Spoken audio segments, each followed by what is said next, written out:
नमस्कार बच्चों, मैं प्रोफेसर अंतिमा पांडे। आज हम कक्षा 9वीं की दूसरी इकाई की पाठ क्रमांक 9 मेरे पिताजी यह पाठ पढ़ेंगे।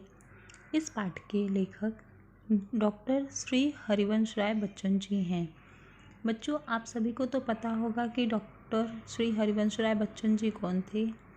हाँ बच्चों, वो हमारे जो आज के सुपरस्टार हैं श्री अमिताभ बच्चन जी, उनके पिताजी हैं। तो बच्चों, ये जो है उन्होंने इसकी विधा जो है वो आत्मकथा है। इस पाठ की विधा जो है वह आत्मकथा है। तो इस पाठ के माध्यम से श्री हरिवंश राय बच्चन जी ने अपने पिताजी के बारे में बताया कि वो किस तरह के थे, उनका स्वभाव कैसा था। तो बच्चों, पाठ पढ़ने से पहले हम ये लेखक के जीवन परिचय के बारे में पढ़ लेते हैं और गद्य संबंधी विषय के बारे में पढ़ लेते हैं। फिर उसके बाद हम पाठ पढ़ना प्रारंभ करेंगे। तो आइए बच्चों, हम जीवन परिचय पढ़ते हैं। मेरे पिताजी इस पाठ के लेखक श्री डॉक्टर हरिवंश राय बच्चन जी हैं। आपका जन्म 27 नवंबर 1907 में प्रतापगढ़, उत्तर प्रदेश में हुआ था और आपकी मृत्यु 18 जनवरी 2003 में हुई थी। आप हिंदी कविता के उत्तर छायावाद काल के प्रमुख कवियों में से एक हैं। मधुशाला आपकी अत्यंत प्रसिद्ध रचना है जिसने लोकप्रियता के नए कीर्तिमान स्थापित किए हैं।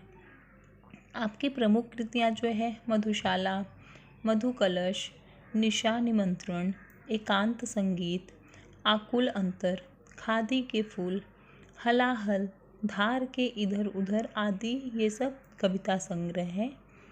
क्या भूलूं क्या याद करूं, नींद का निर्माण फिर, बसेरे से दूर, 10 द्वार से सोपान तक, ये सब आत्मकथा है के 4 खंड हैं। तो बच्चों, हम अब गद्य संबंधी विषय के बारे में देखेंगे। गद्य संबंधी इसकी विधा जो है वह आत्मकथा है।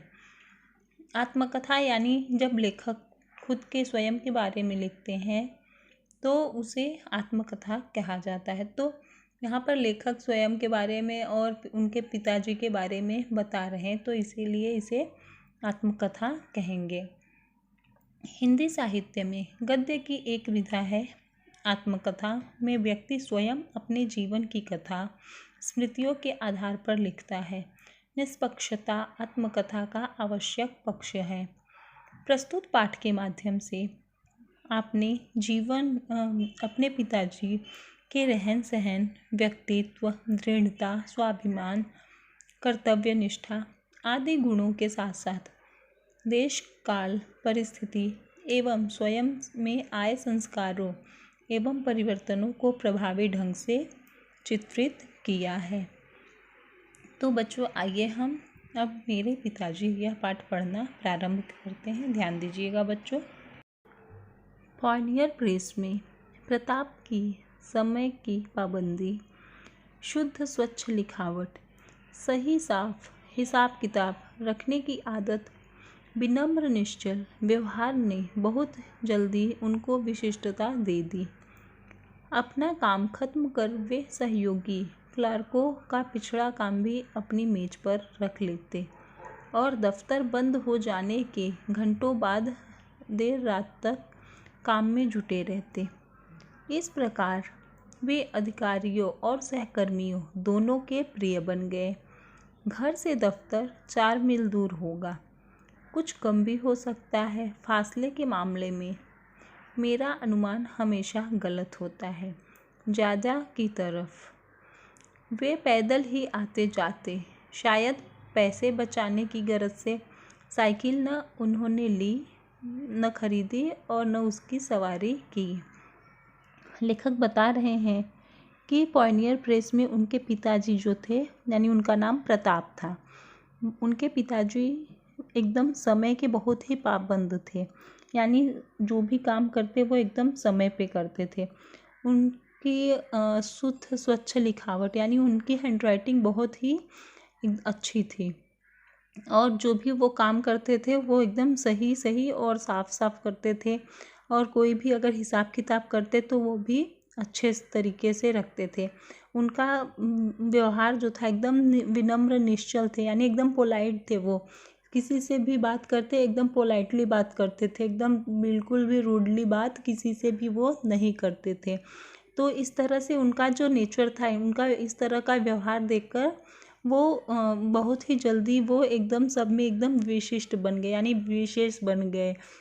तो वो अपना ऑफिस का जो भी काम रहता था उसे फटाफट ख़त्म करके, और भी उनके जो सहकर्मी थे, जो भी सहयोगी थे, उनके साथ काम करने वाले कलीग थे, वो उनका भी काम फटाफट करने लगते थे। और ऑफिस बंद हो जाने के बाद भी वो ऑफिस में काम करते रहते थे घंटों तक, यानी जो भी दूसरे लोगों का। तो इस तरह से वो सबकी सहायता करते थे, इसलिए वो सबके बहुत ही प्रिय हो गए। और बता रहे हैं लेखक कि वो हमेशा घर मतलब दफ्तर से 4 मील दूर हो गए, ऐसा बता रहे हैं। लेकिन लेखक ये भी बता रहे हैं कि उनको फासले के मामले में उनका जो भी अनुमान रहता है, यानी अंदाज़ा रहता है, हमेशा वो गलत रहता है। यानी उनका दफ्तर यानी ऑफिस जो है वो दूर भी हो सकता है और कम भी हो सकता है, ऐसा बोल रहे हैं। और वो आगे बता रहे हैं कि वो हमेशा, उनके पिताजी जो थे वो हमेशा ऑफिस पैदल ही आते जाते थे, या फिर उनको लग रहा है शायद पैसे बचाने की ज़रूरत थी, या फिर वो और भी कोई वजह हो सकती है। वो कह रहे हैं कि उन्होंने साइकिल कभी खरीदी नहीं थी और ना ही उसकी कभी सवारी की थी। इस तरह से आगे हम देखते हैं कि उनके पिताजी और कैसे थे, क्या क्या उनके बारे में बता रहे हैं, ध्यान दीजिएगा बच्चों। दफ्तर के लिए उन्होंने एक तरह की पोशाक अपनाई और जितने दिन दफ्तर में गए उसी में गए। काला जूता, ढीला पजामा, अचकन जो उनके लंबे इकहरे शरीर पर खूब फबती थी, और दुपल्ली टोपी। जाड़ों में मेरी माँ के हाथ का बुना ऊनी गुलबंद उनके गले में पड़ा रहता था। दफ्तर से बाहर के लिए वे धोती पर बंद गले का कोट पहनते थे। सिर पर फेल्ट कैप जो उन दिनों विलायत से आती थी और काफ़ी महंगी होती थी। पिताजी बाहर निकलते तो छाता उनके हाथ में जरूर होता। मौसम साफ हो और रात हो तो वे छड़ी लेकर चलते थे, पर पतली नहीं, अच्छी, मोटी और मजबूत। लंबी लंबी लाठी मेरे घर में नहीं थी, पर लाठी चलाने की तालीम पिताजी ने कभी ज़रूर ली होगी। मुझे एक बार की याद है, शहर में किसी कारण हिंदू मुस्लिम दंगा हो गया था। फिर आगे लेखक बता रहे हैं कि वे किस तरह का पोशाक पहनते थे, यानी पहनावा उनका कैसा था। जब वो दफ्तर जाते थे यानी ऑफिस जाते थे तो वो काला जूता, ढीला पजामा, अचकन जो कि ये सब पहनते थे, जो कि वो पतले थे और उनके ऊपर खूब अच्छी लगती थी। दुपल्ली टोपी भी लगाते थे वो। और फिर बता रहे हैं कि जाड़े का जब मौसम रहता तो उस समय उनकी माँ यानी श्री हरिवंश राय बच्चन जी की माँ जो थी, उन्होंने उनके लिए ऊनी गुलबंद बना दिया जो उनके गले में हमेशा पड़ा रहता था। गुलबंद यानी कान बांधने का एक मफलर होता है, उसे गुलबंद कहते हैं। फिर जब वो दफ्तर से कहीं और बाहर जाते थे, या फिर और कहीं मतलब घूमने के लिए, या फिर कहीं रिश्तेदारों के यहाँ, या फिर इधर उधर कहीं पे भी, तो वो धोती और फिर बंद गले का कोट पहनते थे, और फिर सिर पर वो फेल्ट कैप लगाते थे जो कि उस समय विलायत से आती थी और वह बहुत महंगी रहती थी। ये उनका पोशाक था, इस तरह से वो पहनावा पहनते थे। और बता रहे हैं आगे लेखक कि वो हमेशा उनके हाथ में छाता ज़रूर होता था, और अगर मौसम साफ रहता और अगर कभी रात हो जाती तो वो फिर उनके हाथ में छड़ी रहती थी हमेशा, वो भी पतली नहीं, एकदम अच्छी, मोटी, मजबूत रहती थी, जिससे अगर ज़रूरत पड़े तो वो उनकी अपनी आत्मरक्षा स्वयं कर सके उस छड़ी से। तो लेखक बता रहे हैं कि उनके घर में तो लंबी लाठी नहीं थी, लेकिन लाठी चलाने की तालीम जो उन्होंने कभी ज़रूर ली होगी। ऐसा बता रहे हैं कि उनके पिताजी के बारे में कि वो लाठी चलाना बहुत अच्छी तरह से जानते थे। तालीम यानी शिक्षा। तो फिर वो बता रहे हैं कि उनको बहुत अच्छी तरह से याद है कि एक बार उनके शहर में किसी कारण हिंदू मुस्लिम दंगा हो गया था, यानी हिंदू और मुस्लिम आपस में झगड़ने लगे थे। पिताजी ने धोती ऊपर कर ली, कुर्ते की बाहें चढ़ा ली और अपना पहाड़ी मोटा डंडा दाहिने हाथ से कंधे पर संभाले, बायां हाथ तेजी से हिलाते नंगे पांव आगे बढ़े। उन्होंने उनके पास आकर कहा, मैं लड़ने नहीं आया हूँ। लड़ने को आता तो अपने साथ औरों को भी लाता। डंडा केवल आत्मरक्षा के लिए साथ है। कोई अकेला मुझे चुनौती देगा तो पीछे नहीं हटूंगा। मर्द की लड़ाई बराबर की लड़ाई है। 4 ने मिलकर 1 को पीट दिया तो क्या बहादुरी दिखाई। अकेले सिरफिरे की बात समझी जा सकती है। 4 आदमी मिले तो उन्हें कुछ समझदारी की बात करनी चाहिए। इस तरह की लड़ाई तो बेसमझी की लड़ाई है। कहीं किसी ने किसी को मारा, आपने दूसरी जगह किसी दूसरे को मार दिया। धर्म का नाता है तो पास पड़ोस इंसानियत का नाता भी है। इंसान मेल से रहने को बना है। लड़ाई कितने दिन चलेगी? 2 दिन, 4 दिन, 5वें दिन फिर सुलह से रहना होगा। 2, 4, 10, 12, 150 हिंदू मुसलमानों के कट मरने से न हिंदुत्व समाप्त होगा न इस्लाम खत्म होगा। साथ रहना है तो खूबी इसी में है कि मेल से रहें। एक दूसरे से टकराने की ज़रूरत नहीं। दुनिया बहुत बड़ी है।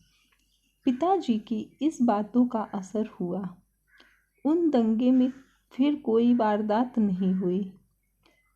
आगे भी कई बार जब शहर में हिंदू मुस्लिम दंगे हुए तो हमारे मोहल्ले में शांति बनी रही।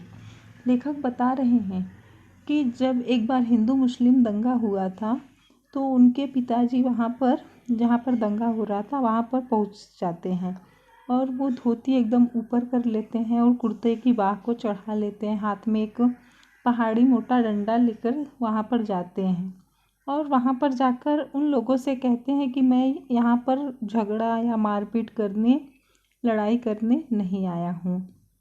अगर कोई मर्द होता है तो उनमें बराबरी की लड़ाई होनी चाहिए, लेकिन ये मैं जो डंडा लाया हूँ सिर्फ ये आत्मरक्षा के लिए लाया हूँ। वो उन लोगों को समझाते हैं जो दंगे करते रहते हैं कि वो कहते हैं कि 2, 4, 20, 25 लोगों के मर जाने से ना हिंदुत्व समाप्त हो जाएगा और ना ही इस्लाम।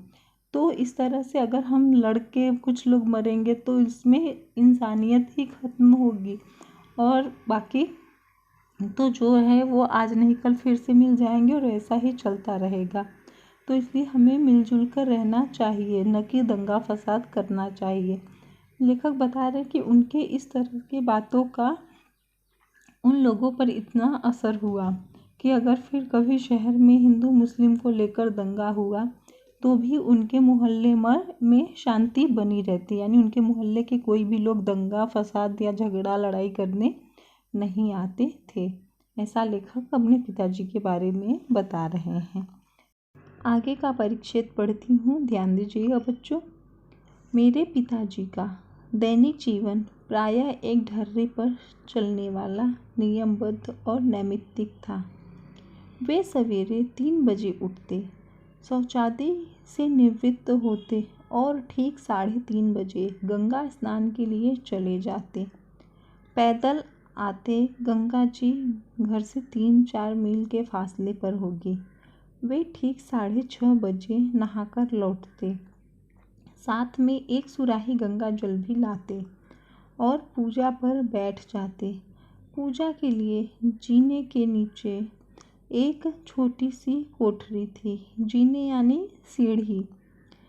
तो घर में जो सीढ़ी बना रहता है दूसरे महले पर जाने के लिए, तो उसके नीचे एक छोटी सी कोठरी थी, यानी जो सीढ़ी के नीचे थोड़ा जगह रहता था, तो वहाँ पर एक पूजा घर बना दिया गया था, ऐसा बता रहे हैं लेखक।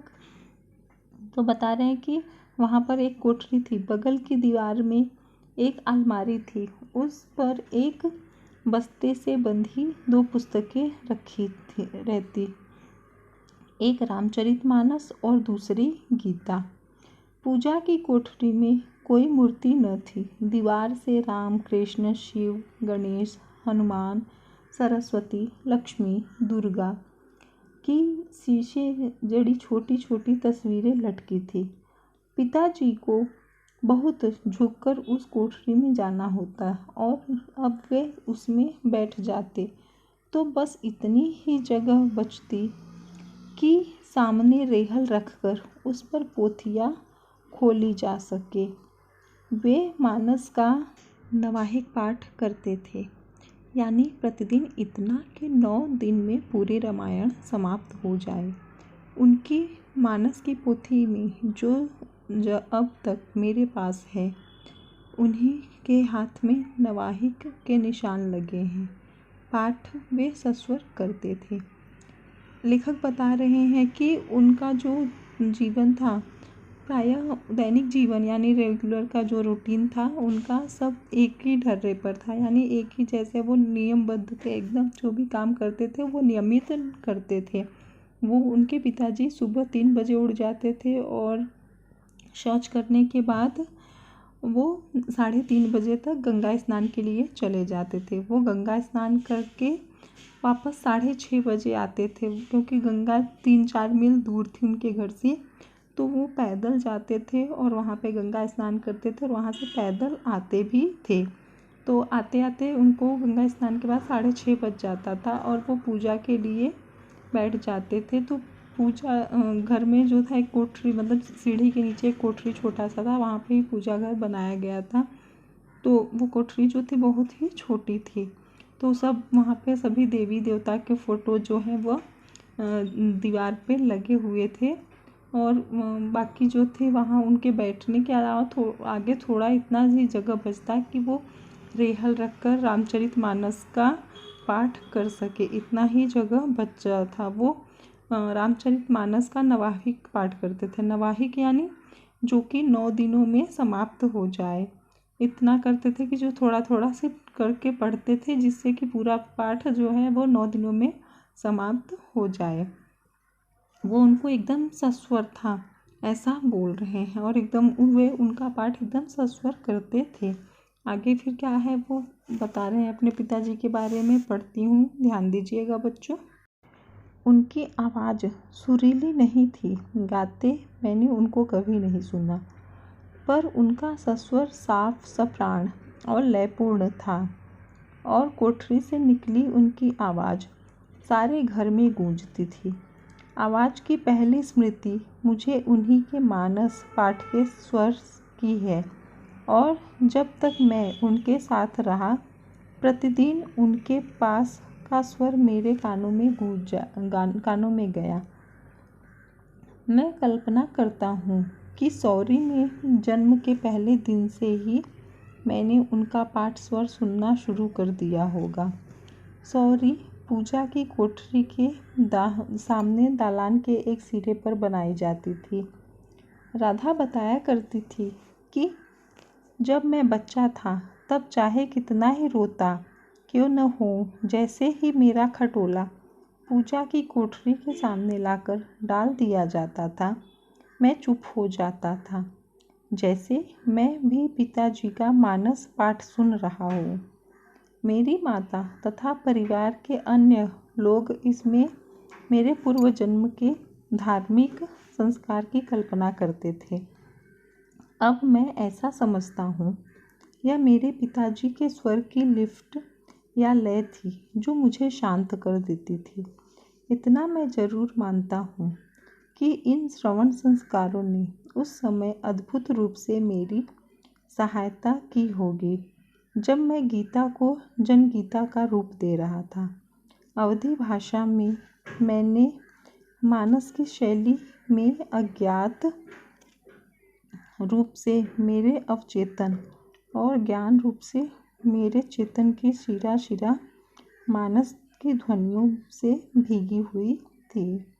लेखक बता रहे हैं कि जब वो उनके पिताजी की जो लय थी उतनी सुरीली नहीं थी, यानी उनकी आवाज़ उतना मधुर नहीं थी, लेकिन फिर भी वो उसका रामचरितमानस का जो पाठ करते थे वो एकदम साफ और सप्राण लयपूर्ण था कि जो उनकी आवाज़ चारों तरफ उनके घर में गूंज जाया करती थी।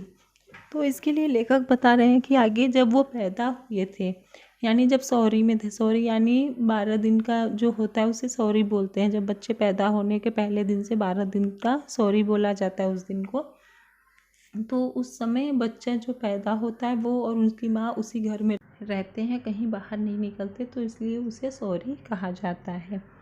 तो आगे बता रहे हैं कि जब लेखक बता रहे हैं कि जब वो छोटे थे तो वो कितना भी रोते रहते थे, तो उनके खटोले को, यानी खटोला एक चारपाई की तरह छोटा सा रहता है, बच्चों के लिए बनाया जाता है छोटी चारपाई, तो उसे खटोला कहते हैं। लेखक कह रहे हैं कि उनके खटोले को लाके कोठरी के सामने रख दिया जाता था तो वो एकदम शांत हो जाते थे और शांत होकर वो रामचरितमानस का पाठ या फिर गीता का पाठ एकदम ध्यान से सुनने लगते थे।